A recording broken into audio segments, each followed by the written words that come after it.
I appreciate all the feedback that I've gotten on my recent video posts, particularly the ones related to the Millennium Tower in San Francisco. I continue to uncover additional source information. I recently had email correspondence with engineer Lawrence Karp. He's a geotechnical engineer based in the Bay Area with over 50 years of experience. He, and along with structural engineer Josh Carden, have written a series of letters to government officials basically saying that, the repair plan that they originally wanted to implement was flawed and would lead to further problems, which is exactly what happened. They've also pointed out that they believe that the seismic stability of the building has been seriously compromised due to the foundation settlement that's occurred over a period of years, as well as the asymmetric support system that they've recently implemented at the perimeter of a portion of the building. It was doomed from the beginning.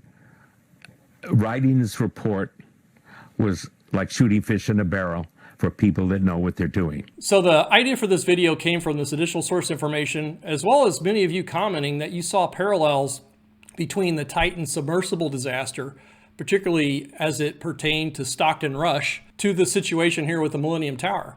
And I have to agree, I think there's a lot of scary parallels here.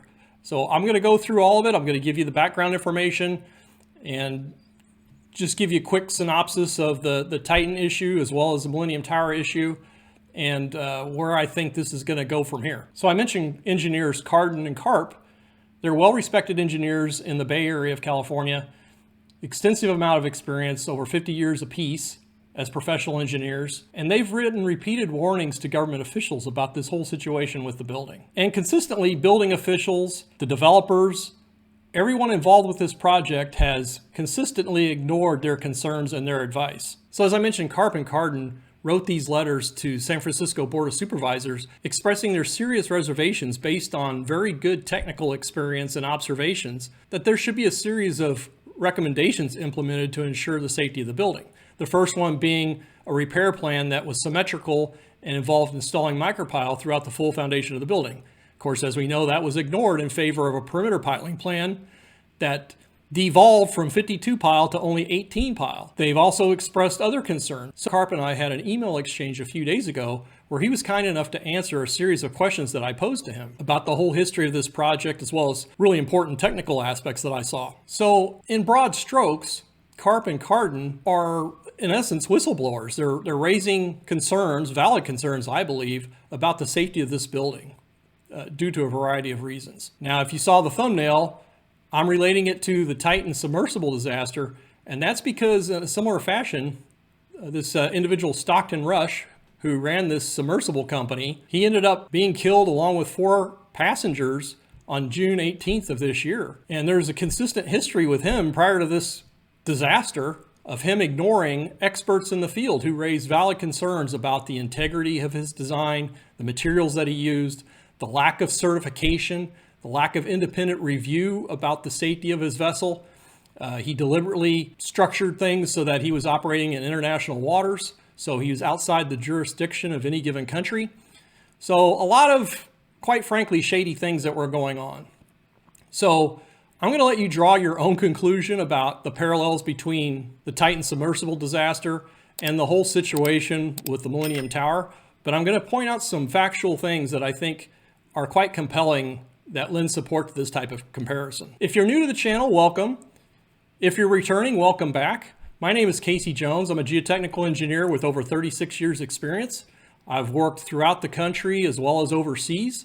And this project, this Millennium Tower saga, is quite fascinating and quite alarming to me.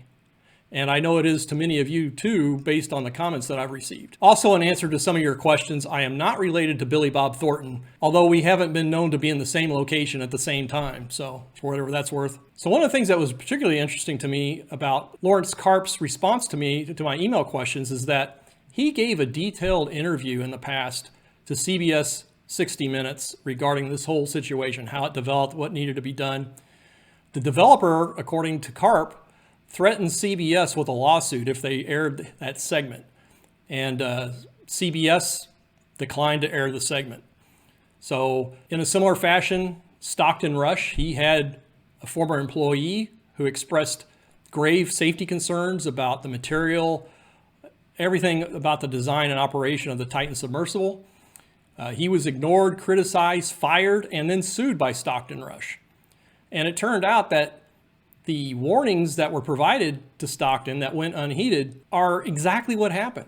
That his early warning system wasn't really early. It was just going to tell you that the thing was going to implode just maybe mere moments before it actually did. And that Rush wasn't addressing the inherent safety problems with his vessel, with the lack of proper testing, with the unusual, atypical application of carbon fiber instead of a titanium hull. So again, there's many parallels. I'll be jumping back and forth here. So every story has its villain, as it were. I guess if this story were somehow a cowboy western, we have Ron Hamburger, who is a structural engineer. He's been involved working with the developer as well as the condo association on the Millennium Tower. I'll show you here in this video how he's routinely ignored, dismissed, even mocked, according to Lawrence Karp, anybody who's expressed skepticism about the safety of this building, particularly during a seismic event. So one of the things I found that was particularly interesting from Lawrence Karp and his correspondence with me is apparently the original geotech, Treadwell and Rollo, didn't understand that the building was going to change from a steel frame structure to a reinforced concrete structure. And according to Karp, this increased the loading on the foundation by 56%. So this is a 58-story building. Let's say it was a 58-story steel frame structure. If you increase the loading, just say proportionally based on the number of floors, it would be like going from a 58-story building to a 90-story building if it's still remained a structural steel building. And apparently Treadwell and Rollo wasn't involved with this. Neither was the project architect.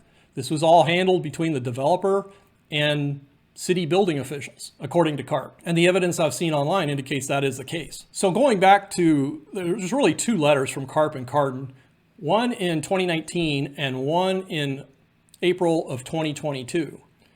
In the 2019 letter, they warned that with this perimeter piling plan, it was going to involve installing casing, excavating material, dewatering, all these things that would further destabilize the building, causing additional foundation settlement and additional building tilt. And this is exactly what happened. The other interesting thing that I learned is that while these repair efforts were ongoing, an outside consultant was brought in.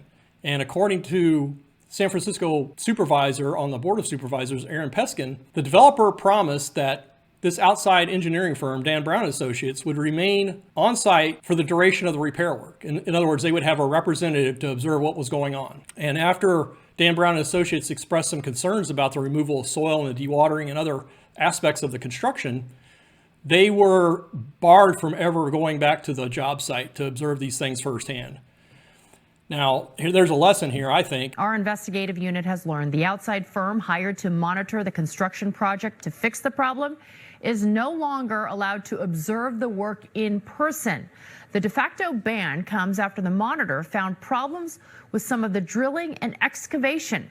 I don't let my clients hamstring me in terms of how I'm able to perform my professional services. And so if your services are strongly dependent on-site observations by you or your designated representative, I don't think it's okay to go along with the owner or your client saying, write your summary reports, but you can't be on site anymore. We'll just furnish you the information you need. If that were to happen, I would remove myself from the project, issue a strongly worded warning letter, and wouldn't just facilitate this type of activity. Now, I don't know the ins and outs of why Dan Brown apparently continued to provide a summary of what was going on the job site based on information that was furnished to them versus being there firsthand to witness it in the later phases of the work. That's their business. I'm just saying that's not something I would do. But again, it points out the air of secrecy about this project, the apparent lack of tolerance for anybody who has anything critical to say or who points out something that could go against the official narrative of what's being attempted at this project. And let's talk about that. So I think what happened with this partial quote unquote repair is that it was all done for show. Ron Hamburger has said repeatedly that this was a voluntary fix. It didn't need to be done. That you could get considerably more foundation settlement, which could produce as much as 79 inches of tilt versus the near 30 that they've experienced at the maximum for this building at the top floors, and everything would be fine, which boggles the mind. Of course, I think there'd be loss of serviceability in terms of elevators, drain lines, sewer lines, that sort of thing, well before that point was reached. But as Lawrence Karp points out, there were 2 repair options on the table. And actually, they chose one that ended up being more expensive than the much superior, in my view, and in Karp's view, interior support system. That instead, they went with these few perimeter piling. And I understand that part of the settlement to go with this option involved several of the unit owners recouping money that was the result of depreciated unit values because of these controversies involving the building. You know, if you live in a high-end multi-million-dollar unit and you see stories in the news on a regular basis questioning the safety and the viability of staying in such a building, it's going to probably impact your property values. So I think the homeowners, including people like reportedly Joe Montana, got their settlement money. And then when the repair costs ballooned from $100 million to $150 million, the condo association assessed bills to the unit owners in the tens of thousands of dollars to try and recoup a portion of the $6.8 million that was over the amount that they had expected from the project. So it looks like there's no more money left to spread around. The lawsuits have been settled. And as many of you pointed out, there's a long history of apparent corruption with the city officials.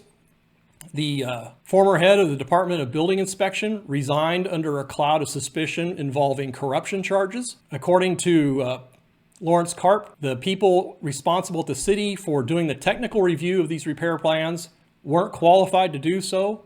They involved non-engineers doing what was ostensibly engineering work in reviewing the submitted repair plan. If you look at the history of this repair plan, Ron Hamburger, who was involved with it as the lead engineer, was essentially doing a promotional roadshow. He went to a technical conference. I've been to this structural engineering conference before. It's near where I live in Kansas, but they've had these annual conferences for decades.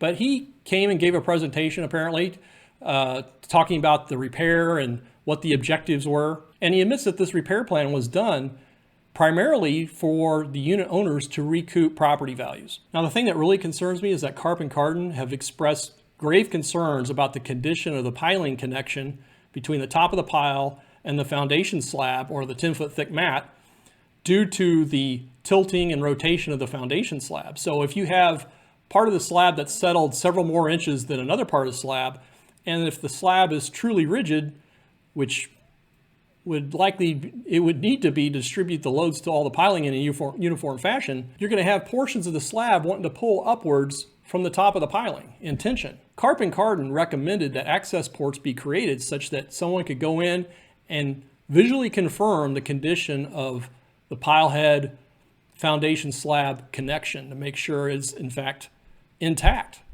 And based on all the research I've done, that hasn't been done to date. In fact, I haven't heard anyone associated with the condo association, the developer, or Ron Hamburger addressing these concerns. So really, Ron Hamburger, his whole representation that this building is safer than it was before this partial repair plan was implemented doesn't make sense to me. It doesn't make any sense to a lot of people. He has consistently misjudged, I think, the sequence of events that were going to unfold at this project. So, for example, quite shockingly, the amount of foundation settlement and building tilt increased when they first started doing their repair work. And Ron Hamburger's gone on record saying they hadn't anticipated that. But even more shockingly, they pretty much said, well, that's the contractor's problem. We did our design. The procedures for installing piles were basically the contractor's prerogative. We did not tell them how to install the piles. He was responsible for implementing it. And in my experience, that doesn't make a lot of sense. Of course, you leave detailed means and methods to the contractor, but as a design engineer, understanding what allowable means and methods would be is part of your job in terms of specifications. So Ron Hamburger could have done his perimeter piling design and said, hey, you're not allowed to remove more than X amount of material, or you can't do this, or you can't do that, or if you dewater, you can't lower the groundwater surface more than say X feet. So you can specify in great detail what the performance objectives are as part of construction or as part of a repair effort. So to basically say, hey, didn't think about it, didn't worry about it, wasn't my problem, but then he certainly had to do additional analysis to see if they were going to be able to make this thing work with the additional foundation settlement and tilt. So I think bottom line, if you just look at the history of this project, and again, the parallels with the Titan submersible are astounding to me. You know, Stockton Rush came from a wealthy family, and at least half of his family from San Francisco.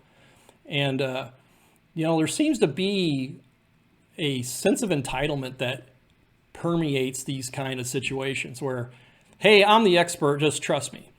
And, you know, that's not how it works in engineering. It's not how it should work. You know, any engineer, particularly involved with high-end projects and projects that could impact public safety, need to be open to listening to critics.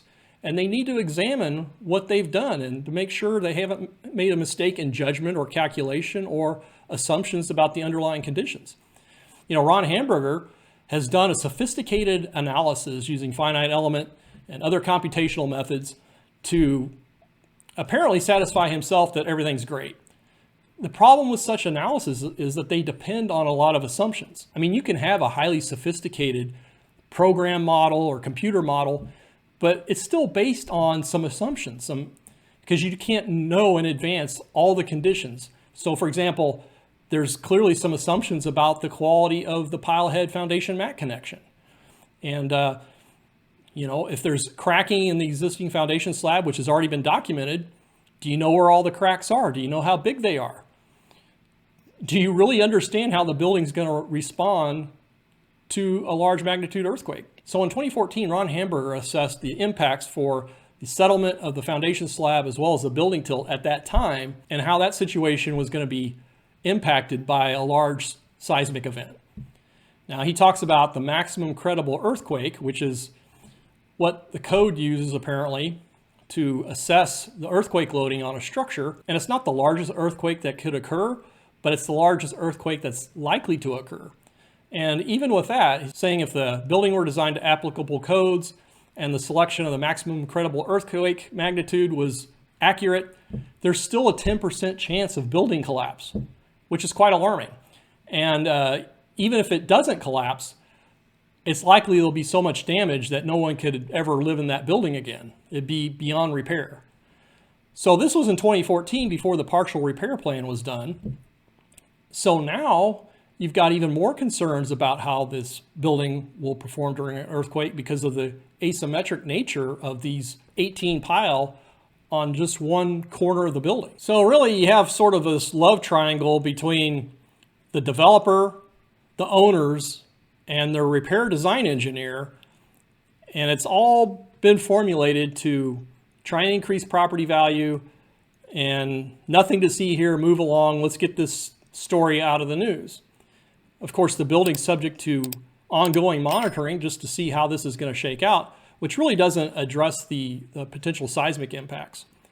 So again, I think the warnings from Karp and Carden, the early ones have gone unheeded, but the need to investigate the condition of the foundation slab, and in particular the connection between the slab and the pile tops of the original piling, should be strongly considered.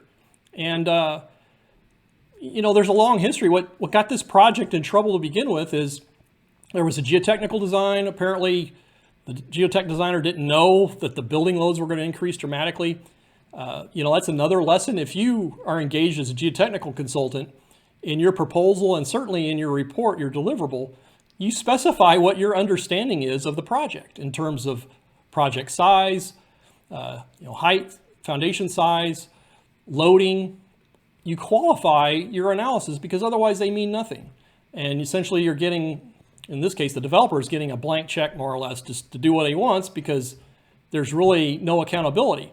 And along those lines, the lack of accountability was even magnified because there was no independent geotechnical review for the foundation design of this building. So this project from day one has had a history of excluding outside reviewers, excluding critics, of the city granting permits for dubious designs and construction methodologies. You know, do they have the same attitude as Stockton Rush that safety is a waste because something's going to get you anyway? Well, you know, that was his attitude, and he took 4 people with him.